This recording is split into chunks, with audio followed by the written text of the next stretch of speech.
Shalom, selamat berjumpa kembali bersama kami di CND Ministry. Kami rindu berbagi firman Tuhan dan belajar Alkitab bersama-sama dengan saudara-saudara sekalian. Kali ini masih dalam seri pengajaran kitab Matius. Kita akan mencoba belajar kebenaran firman Tuhan dari Matius 7 ayat yang pertama sampai dengan ayat yang kelima. Tapi sebelumnya mari kita berdoa.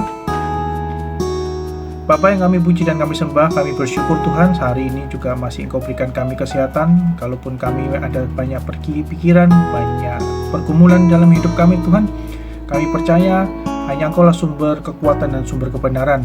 Oleh itu Tuhan, kami mohon pimpinlah kami dalam renungan ini, biarlah rema yang Kau berikan kepada kami dapat menjadikan kekuatan bagi hidup kami.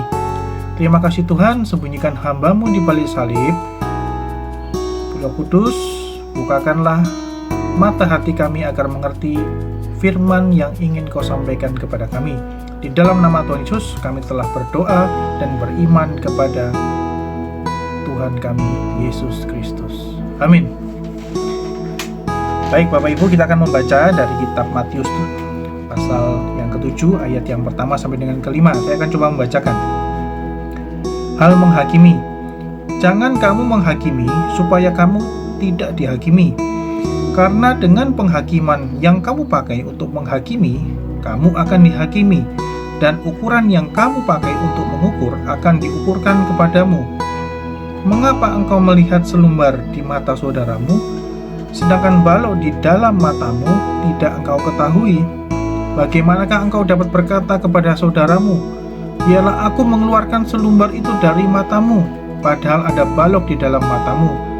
Hai orang munafik, keluarkanlah dahulu balok dari matamu, maka engkau akan melihat dengan jelas untuk mengeluarkan selumbar itu dari mata saudaramu. Demikianlah firman Tuhan. Kita sudah membaca ayat yang pertama sampai dengan ayat yang kelima dari Matius pasal yang ke-7. Bapak, Ibu, saudara-saudara sekalian, hari ini kita sering mendengar di media sosial begitu banyak cercaan, begitu banyak nyinyiran orang-orang. Begitu mudahnya orang menghakimi, begitu mudahnya orang mengatakan kamu salah, kamu tidak ini, dan lain sebagainya. Tetapi melalui pembacaan firman pada hari ini, yaitu dari Matius 7 ayat yang pertama sampai dengan kelima, kita bisa belajar bahwa supaya kita tidak dihakimi, kita jangan menghakimi. Apa bedanya kita dengan orang di sekitar kita? Tidak ada bedanya, kita sama-sama orang berdosa. Adakah seorang yang buta menuntun orang yang buta, begitu kata Rasul Lukas? Adakah orang yang buta menuntun orang yang buta? Kalau tidak, kedua-duanya akan masuk di dalam lubang yang sama.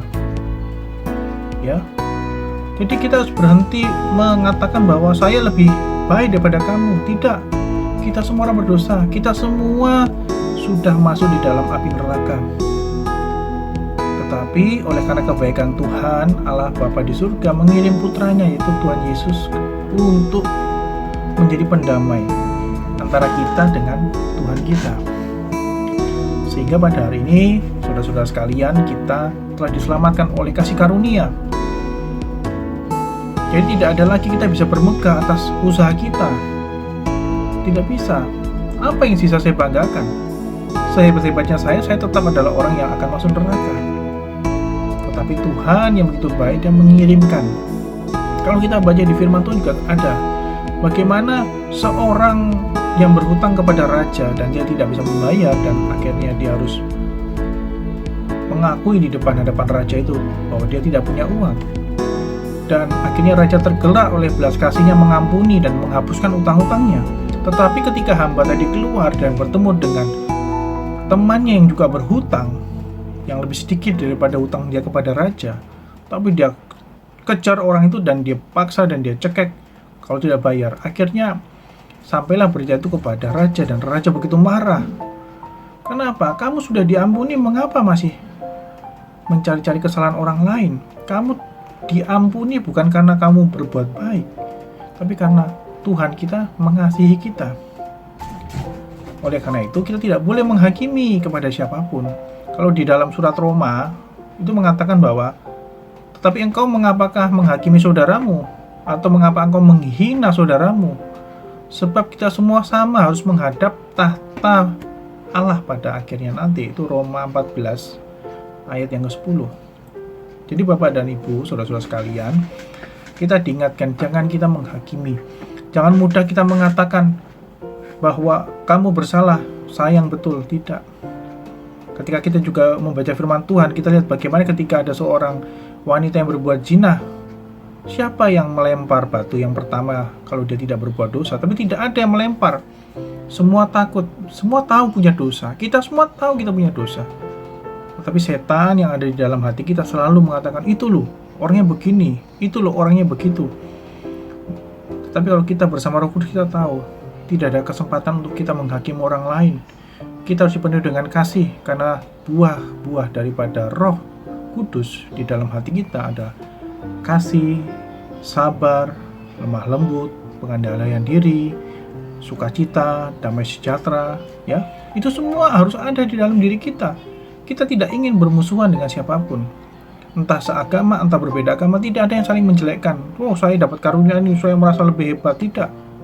Oh, saya bisa mendapatkan karunia berbahasa lidah, berbahasa roh. Tidak. Justru kita harus merasa ketika kita diberi tambahan karunia bisa berbahasa lidah, kita menyadari Tuhan, saya orang yang sangat berdosa. Sehingga ketika ada roh Tuhan di dalam hati kami, ketika kami dibaptis oleh Roh Kudus, berarti kami itu sangat lemah. Ketika hati kami sangat lemah, kami hanya bisa mengandalkan daripada kuasa Tuhan untuk mengubah kami. Jadi kita tidak bisa bersombong diri, apalagi menghakimi orang. Ya kan? Apa yang bisa kita lakukan? Kita melihat ada selumbar balok di mata saudara kita, tapi sebetulnya di mata kita lebih banyak lagi balok yang lebih besar. Jadi kita tidak bisa menghakimi orang lain, tidak bisa mengatakan kamu salah atau benar, karena kita sendiri tidak dalam kapasitas untuk mengatakan saya lebih baik, karena kita semua orang berdosa. Kita semua sudah jatuh di dalam dosa sejak leluhur kita yaitu Adam jatuh ke dalam dosa. Tapi Tuhan Yesus yang datang menggantikan dosa-dosa. Oleh karena kalau kata Rasul Paulus di kitab Roma bahwa karena kesalahan satu orang maka semua orang menjadi berdosa, tetapi karena satu orang maka benar, maka semua orang dibenarkan. Itulah yang harus kita pahami. Ya, kita ini dibenarkan, bukan kita menjadi orang yang benar. Kita ini dibenarkan. Kalau saudara-saudara sekalian mempunyai anak, gambarnya anak kita masih SD kelas 1 atau TK, dia membuat sebuah gambar dan gambarnya itu pohonnya melenceng sana melenceng sini. Kalau kita nilai secara objektif, mungkin gambarmu jelek nak, tetapi tidak. Tuhan kita menghargai setiap usaha kita. Tuhan Yesus selalu menghargai usaha kita. Jadi gambar yang melenceng, yang melewat-melewat dari kehidupan kita, Tuhan benarkan. Tidak apa-apa nak, gambarmu bagus kok. Kita kan bilang seperti itu kepada anak kita.